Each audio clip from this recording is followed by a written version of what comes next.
So MHF is a mental health awareness group. It's a peer support group, and what we do is we meet every Friday for a game of football. The main aim is to not only to reduce the stigma of mental health, but also to give people a break, 1 hour away from the stresses and everyday life, and just sort of come and play football in the same way you would do as a kid, the jumpers for goalposts type of things. I'm Ross Elliott. Started MHF with Andy about 5.5 years ago now, and it just came from a conversation between us. We've been AFC Oldham volunteers on how we could help people and support people a bit more. So I've been coming to MHF since 2019, right from the start really.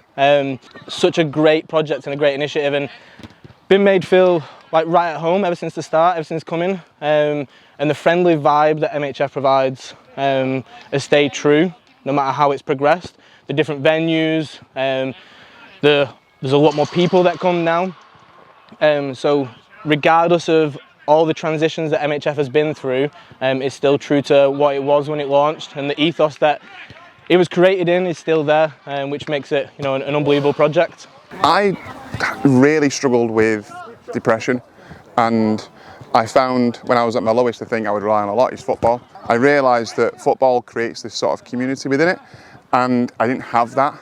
So I wanted to get back involved in it because I wanted that, but then that really led to really trying to push mental health in any way that we could, and that obviously led to this here.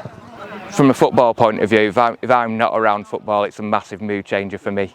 My wife can tell if I've done something in football and I've been out of the house and I've helped someone, and she notices the difference in me. And it's a nice feeling knowing you've supported someone or helped someone in any way be a better version of themselves or feel better about themselves. Yeah, so I've got CP, cerebral palsy, something I was born with. It affects mainly my right leg, but also affects my hips. It means that I have a very distinctive limp, and it's fairly obvious.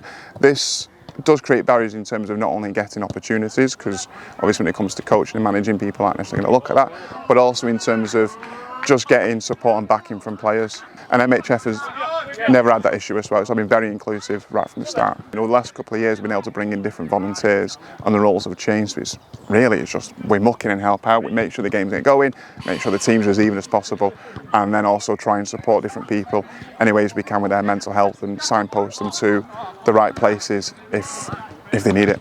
All the volunteers are massively important. We couldn't do it without them. Even little things like there's over 50 people here tonight, and they're all wearing an MHF bib, and that's a lot of washing. But we've got volunteers who are here just having a chat when people arrive, and just for a lot of the attendees, knowing that someone who's going to be wearing the MHF branding is going to be here and able to listen to them and support them, it takes a lot of pressure off myself and Andy really.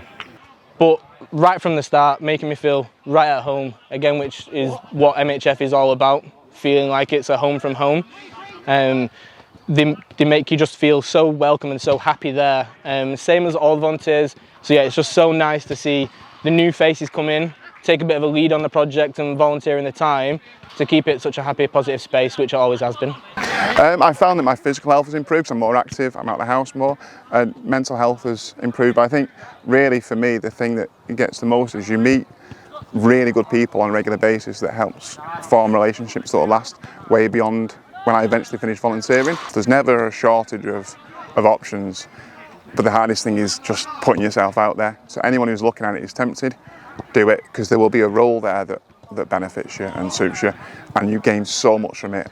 You really do. Without volunteers, sessions like this don't exist. They're the ones that give the time, give their effort, all their energy. Thanking them just couldn't be enough. They're amazing, and I think Ross and Andy are probably the best volunteers I've ever come across. So.